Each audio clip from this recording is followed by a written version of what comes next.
motherfuckers. So, if you guys were with me earlier, I know, thank you. We went over how happy I am to be back. All right, we went over it. Thank you. Now, I was trying to have the best, most illustrious guests come on here, but for whatever reason, fucking Discord doesn't want to work with OBS. They speak two different fucking languages, apparently. And we're going to have to postpone our conversation with Jamie. He actually said next time he's going to have to come to the studio. So that might be a good treat. We'll have him dock in the studio. That'd be pretty nice. But since we can't have Jamie on, we're just going to have to jump right into all the news that we've missed since I've been gone. Maybe not all the news, just the most important shit. Starting with the storm on the Capitol. Now, I know this happened like 3 weeks ago, so it's old news. You've heard it talked about over and over again, but so fucking what, all right? You didn't hear it talked about on this show. I didn't talk about it. I'm going to talk about it, and you're going to watch this video. So shut up and watch the video.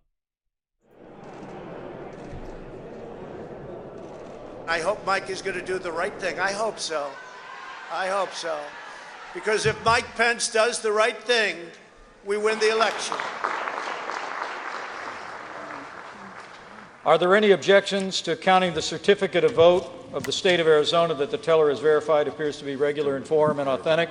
Mr. Vice President, I, Paul Gosar from Arizona. For what purpose does the gentleman from Arizona rise? I rise for myself and 60 of my colleagues to object to the counting of the electoral ballots from Arizona. We will never give up. We will never concede. It doesn't happen. You don't concede when there's theft involved.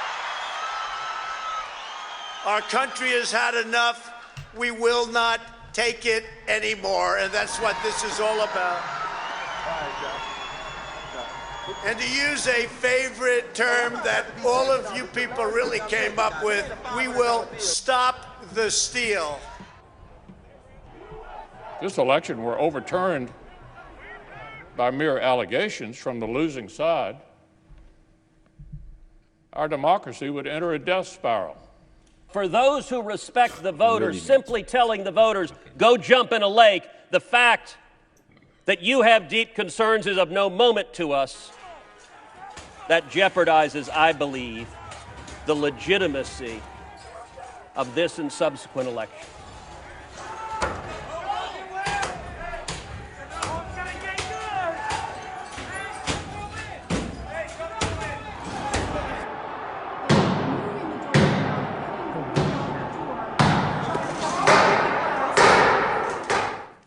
Pause. Protesters are in the building. Thank you.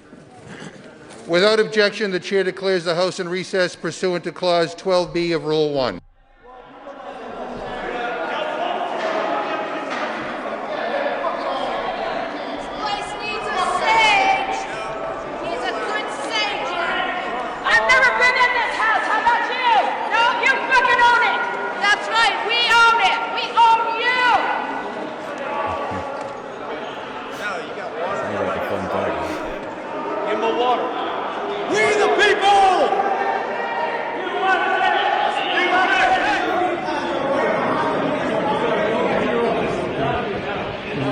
Yep. I call on this mob to pull back and allow the work of democracy to go forward. You've heard me say before in different contexts, the words of a president matter. I know how you feel, but go home and go home in peace. Go home in peace. We love you. You're great people. Just go home in peace. Now, I understand everybody's knee-jerk reaction to point the finger and just kind of, tell everybody you told you so and how you knew this was going to happen all along, and you've been telling people for years how dangerous Trump is and all his followers are. And, relax, all right? Fucking relax. It didn't take a fucking genius to figure this out. And one of the things I hate the most about this whole situation is that it puts me in agreement with people that I genuinely despise the most. People like fucking George Bush. You got AOC running around telling everybody she's a survivor, telling people how saying that Ted Cruz tried to have her killed. All right. What the people who participated in this riot need to understand is that you have basically legitimized all the fear mongering that the mainstream media has done for the last 4 years. You've given the establishment left and right a legitimate claim to tighten their grips on the two dominant political parties. It validates their fears of alternative media shows like mine, and our roles in radicalizing people. There are people that call themselves liberal, calling and cheering on for censorship. Now, I'm not letting Republicans off the hook for this either. I believe they bear the majority of the blame for this. I mean, obviously Donald Trump as well, but Donald Trump and the Republicans, they've been pandering to these groups of people for years. First, giving them power and legitimacy by nominating Trump, and further emboldening them once he won the election. But I really don't want to sit here and play the blame game, right? You know, I think we all have a bit of blame to take in this. I think in some ways we all contribute to this madness. You know, I for one have yelled at the top of my lungs how much I despise people like Nancy Pelosi, and that turtle-looking motherfucker Mitch McConnell. I say it all the time. I can't stand these motherfuckers. And it's like that scene in Life with that movie Life, yeah, where the CO tells the two prisoners, like, every day you wake up, man, I just hope that you die in your sleep, and y'all just don't, and you disappoint me every goddamn day. That's how I feel about Mitch McConnell and Nancy Pelosi. Every day I wake up, I hope that they just die in they fucking sleep, and every fucking day they just disappoint me. All right? And I understand how rhetoric like that, inflames and makes people mad, but, I can't help the truth. All right? I'm sorry. I hate them. But I also think if you're a person that calls for deplatforming or the canceling of a person because you see their ideals as abhorrent or hurtful to your gentle sensibility, you bear some responsibility. The people who pushed Russiagate, that ended up, ironically enough, being a conspiracy theory. I think you hold some responsibility as well. And when I sit back and I try to figure out how we got to this place and how millions of people have lost all faith in government and the media and find comfort in fucking QAnon, I could really go on and on about, the quality of life that they're in and the meaning of their lives and how most people work mundane jobs that leaves them with little to no meaning, which is how they, find comfort in something like Russiagate, and other conspiracy theories. And I, for one, I was for sure into a lot of conspiracy theories when I was younger. A lot of them. 9/11, I would say, was my my first one, and I would say that's a lot of these same people, man.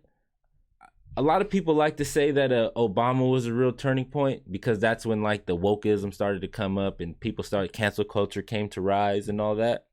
But I would suggest it was post 9/11. Because post 9/11, I don't know if you remember this, Hobby, but post 9/11 was when, people started drawing real hard lines in the sand post 9/11, And I would say, and when it comes to conspiracies, that was the first big one that I was into. I think that was the first big one everybody was into because old boy was spreading through YouTube like wildfire back then. Well, the thing was, you didn't exactly need a YouTube video to look at what happened that day and be like, I don't know, like what's his name that got canceled? His YouTube channel canceled. Oh, you talking about he's on InfoWars. Yeah, oh boy, him. I can't think of his fucking name right now. Yeah. But that's the problem, right? Because he's right about so much stuff. Alex Jones.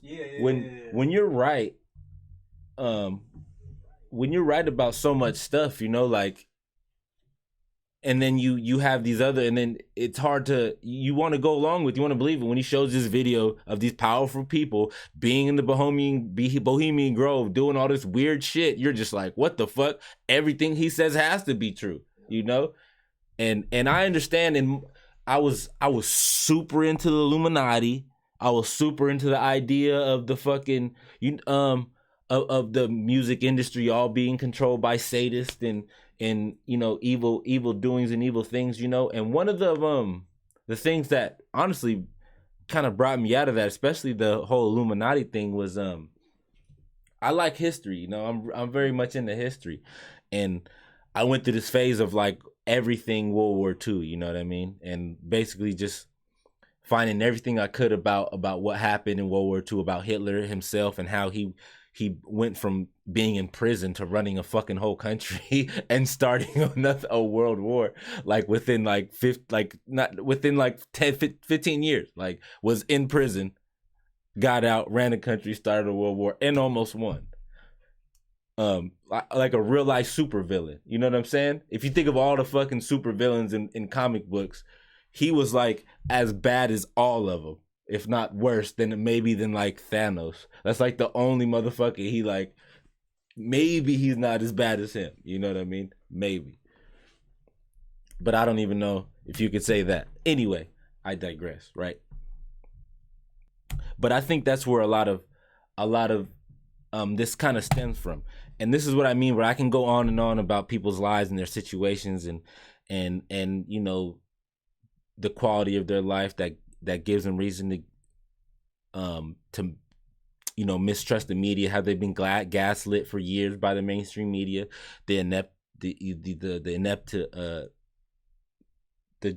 sheer inept, I don't know how to fucking say the word, ineptitude of government, and how bad they are, and how much people have lost all trust and are so angry and fed up they find solace in QAnon and other conspiracy theories about fucking Dominion and all this other fucking bullshit.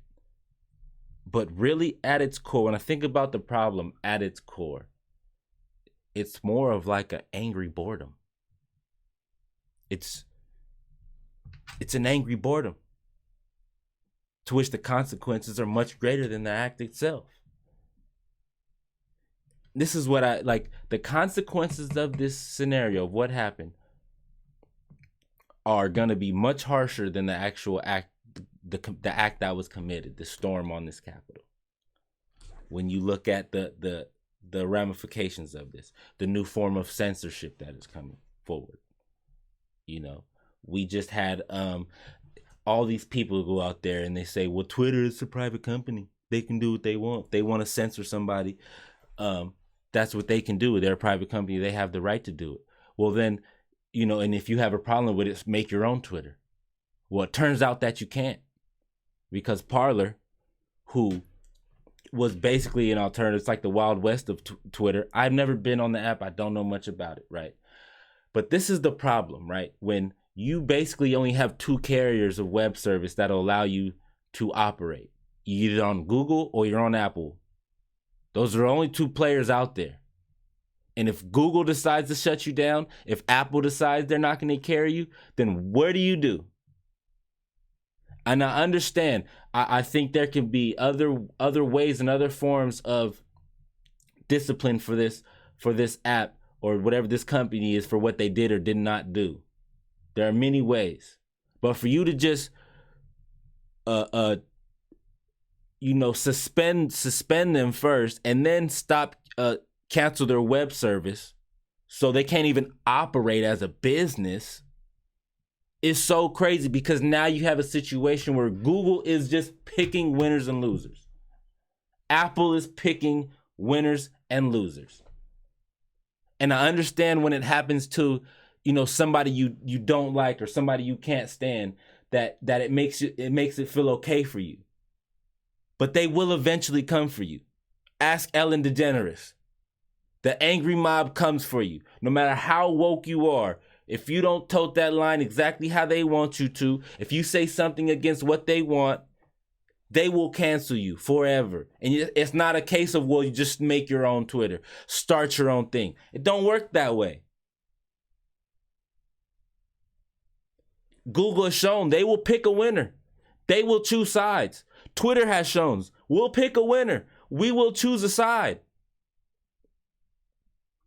And because the woke mob, it's going to make the woke mob on Twitter happy, they don't give a fuck about the real ramifications of what this means and what this does, who this sets out.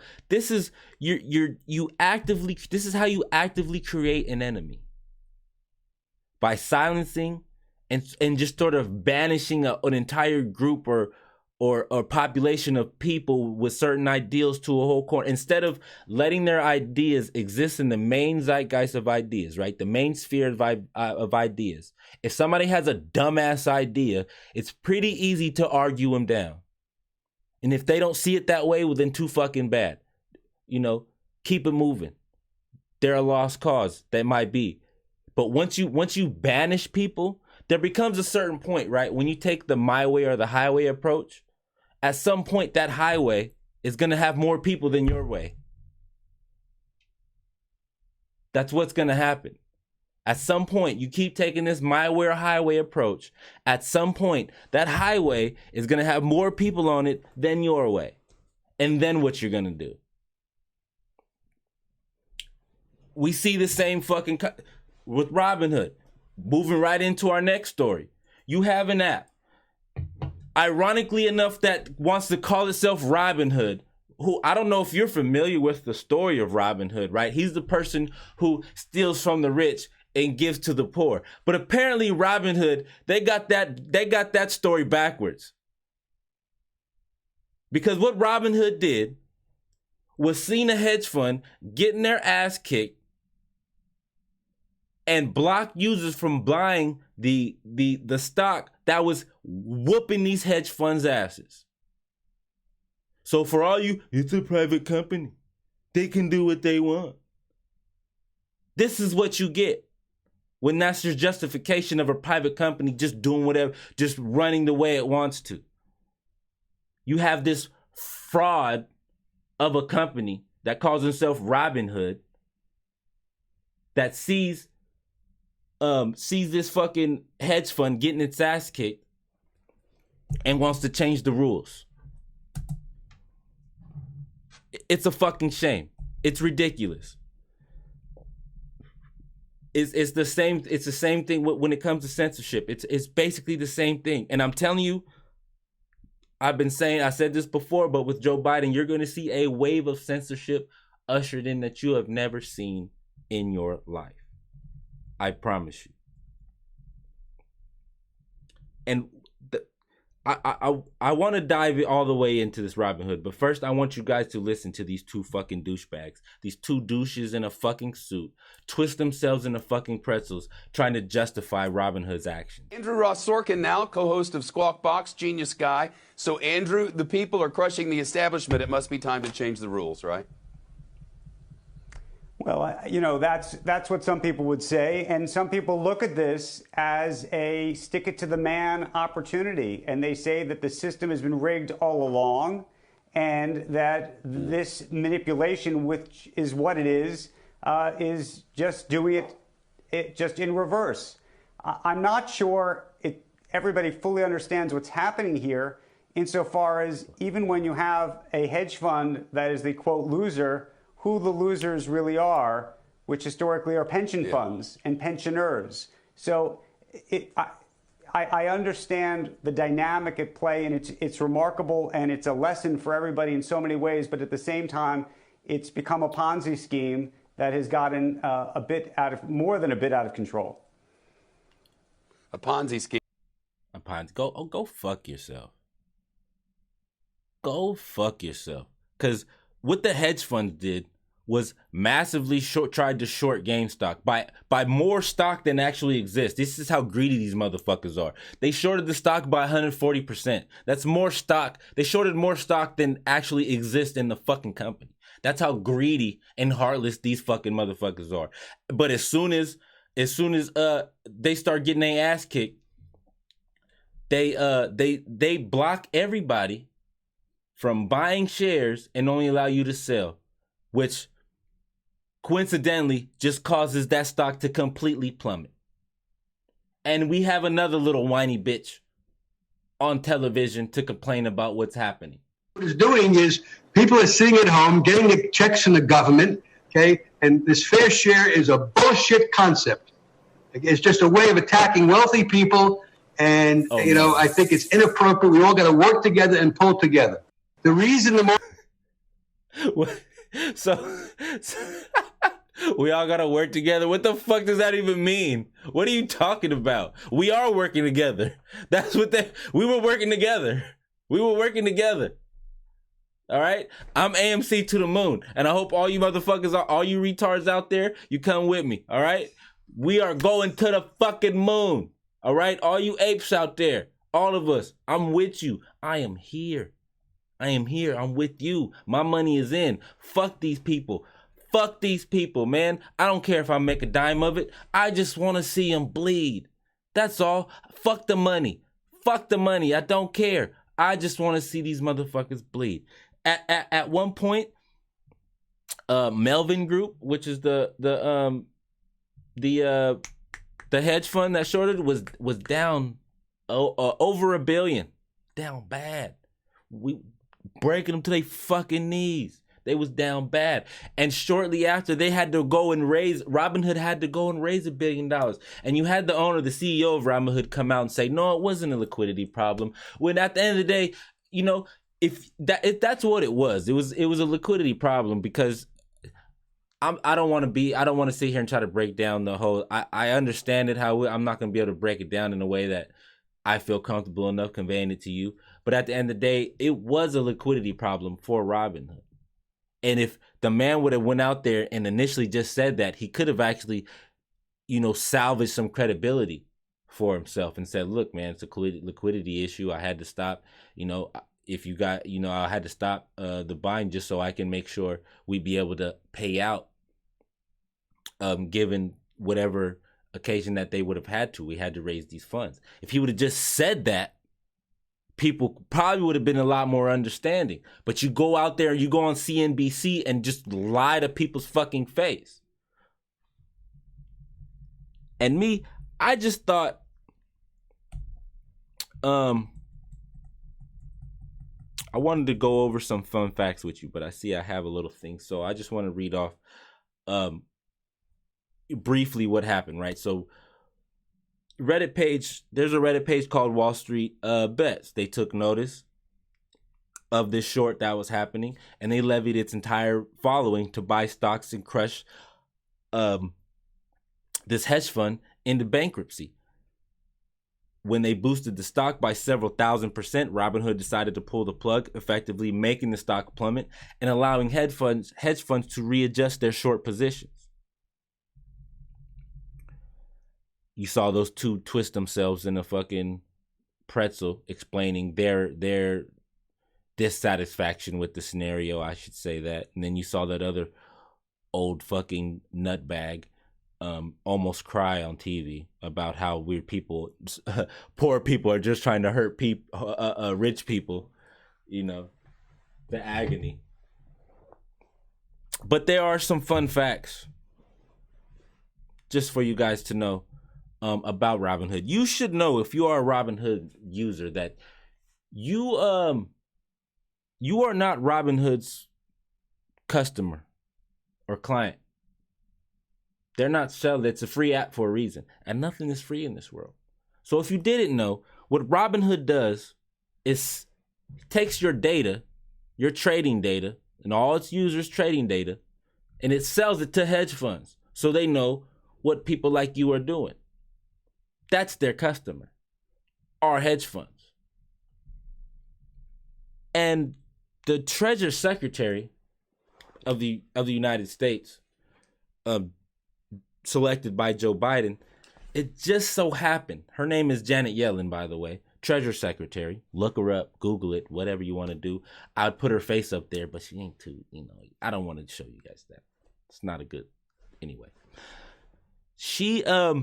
So Janet Yellen, who has been commissioned to do an investigation into this, just so happens to have been paid $810,000 in speaking fees from Citadel.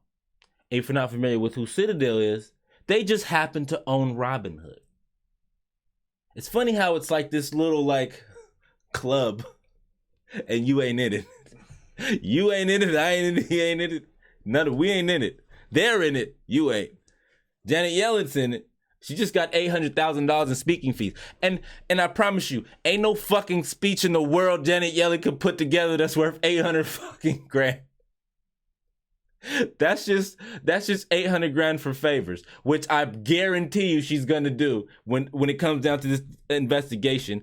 When asked by the press secretary was asked if she was going to be recusing herself, since she does kind of have this conflict of interest, whether she was going to recuse herself, the press secretary plainly just said no chance. I know, but so what? Don't worry about it. It's above your pay grade. It's my club, not yours. Go fuck yourself. And again, Robinhood had to raise $1 billion from investors hours after halted purchases of GameStop.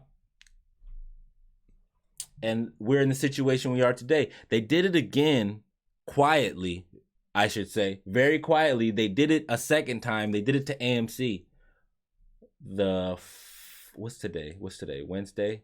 Yeah. So it was Tuesday. Tuesday morning, they froze all trades of AMC. Again for several hours, just before. I want to say till just before closing, but it might have been until the next day. When I think about it, I'm not sure, because I don't think I was actually able to buy AMC again until Wednesday morning. Actually, I wasn't. So they froze it all Tuesday, and you weren't able to buy. I would suggest, for the same reason again, they allowed these hedge funds to get out of their short positions or just readjust them in one way or shape or form. But I'm telling you, I'm holding. Buy and hold. You see the dip, you buy the dip. All right? You see the dip, buy the dip. You don't sell. You hold. You see a dip, you buy it. All right? All you apes, all you WSBs, I'm with you.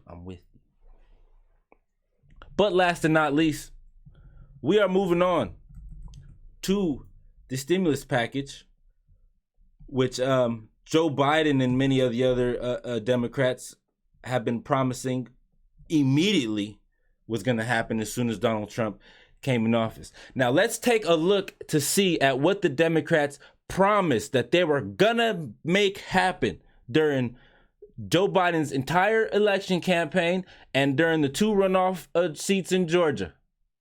Let's take a look. Washington, those $2,000 checks will go out the door. We will be able to pass $2,000 stimulus checks for the people next week. We'll deliver the $2,000 stimulus checks. And that next begins week? with the $2,000 stimulus. When you send me and Reverend Warnock to the Senate, we will pass those $2,000 stimulus checks. You send me and Reverend Warnock to the Senate, we will pass those $2,000 stimulus checks. They will make decisions about whether we give people a $2,000 check. We need to pass $2,000 stimulus checks for the people. We're getting people that $2,000 in relief, direct payment. Congress should pass $2,000 checks. President-elect Biden and Democrats are all pushing for $2,000 relief checks. $2,000 stimulus checks. $2,000 relief checks. $2,000 relief checks. They should send $2,000 checks to the American people right now. Supporting $2,000 relief payments right now. We need to be passing the $2,000 stimulus relief checks. That means we need John Ossoff and Raphael Warnock,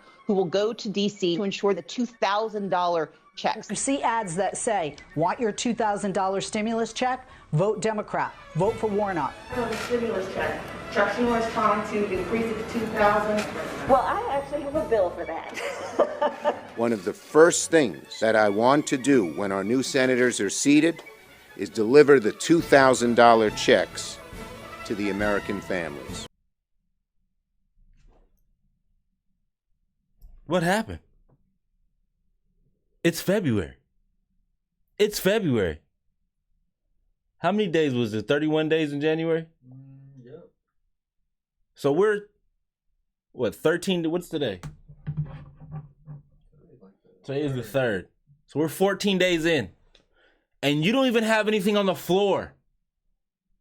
You're still arguing whether you should do it through budget reconciliation or through a bipartisan process in the Senate, which is dumb. Why would you? Republicans don't try. If they have an advantage, they take it. If the Republicans within the same position and wanted to pass whatever legislation, they don't give a fuck if they got to do it in a bipartisan fashion. Only fucking Democrats, these spineless fucking pussies, man, argue whether they should do it in a bipartisan fashion. For what? You have the Senate. You have the House. For what? I wish for once these people, man, just grab your nuts and do whatever you just do it. Stop being such pussies all the fucking time. This is why people are embarrassed and call themselves liberals. Or their head's so far up their ass they can't stop telling people. Nobody, and the crazy part about the $2,000 checks, right, was that, nobody forced or pressured Joe Biden into reducing that to $1,400. Nobody made him do that. He came up with that all on his own. Nobody was like, we only give him $600. Just, add the $600, make it $1,400. They got $2,000. It's not like we lied, even though when we were saying we're gonna give you $2,000 checks, we already gave you the $600. You already had it. You already spent it. You already spent it, and we still kept talking about we gonna give you $2,000. You already spent it. But now, you got your $600. What's $1,400? I'm sure you guys were responsible with your $600. I'm sure you guys still have it tucked away somewhere. Add it to your 14, you got 2,000. That's not what you said, Joe. Warnock, or what's the other fucking the other guy, Ossoff. He looks like the sloth from fucking Ice Age. But anyway, we're just let's do a brief overview of what's actually in this stimulus bill, right? What was promised was $2,000. What you're getting is $1,400, maybe. That's a maybe. All right. I know but that $1,400 is a maybe. All right. It's every day that goes by, it's looking like it's gonna get chopped to probably closer to 1,000. Every day that passes, every day, maybe $1,400. You'd be lucky. It's $400 a week in unemployment benefits, an extension on a federal moratorium through September, a federal minimum raise to $15 an hour. We also have $350 billion for states and cities, $130 billion for schools, and a lot of money, I don't know exact number, but for testing, vaccine programs, healthcare facilities, etc. stuff, things in healthcare industry. And that's where we're at today. But again, we're in February. It is the 3rd. I guarantee you there's not going to be anything tangible on the floor till beginning of March. Guarantee you. And so they're not going to be anything on the floor till March. That means the soonest you might be able to see a check would be April.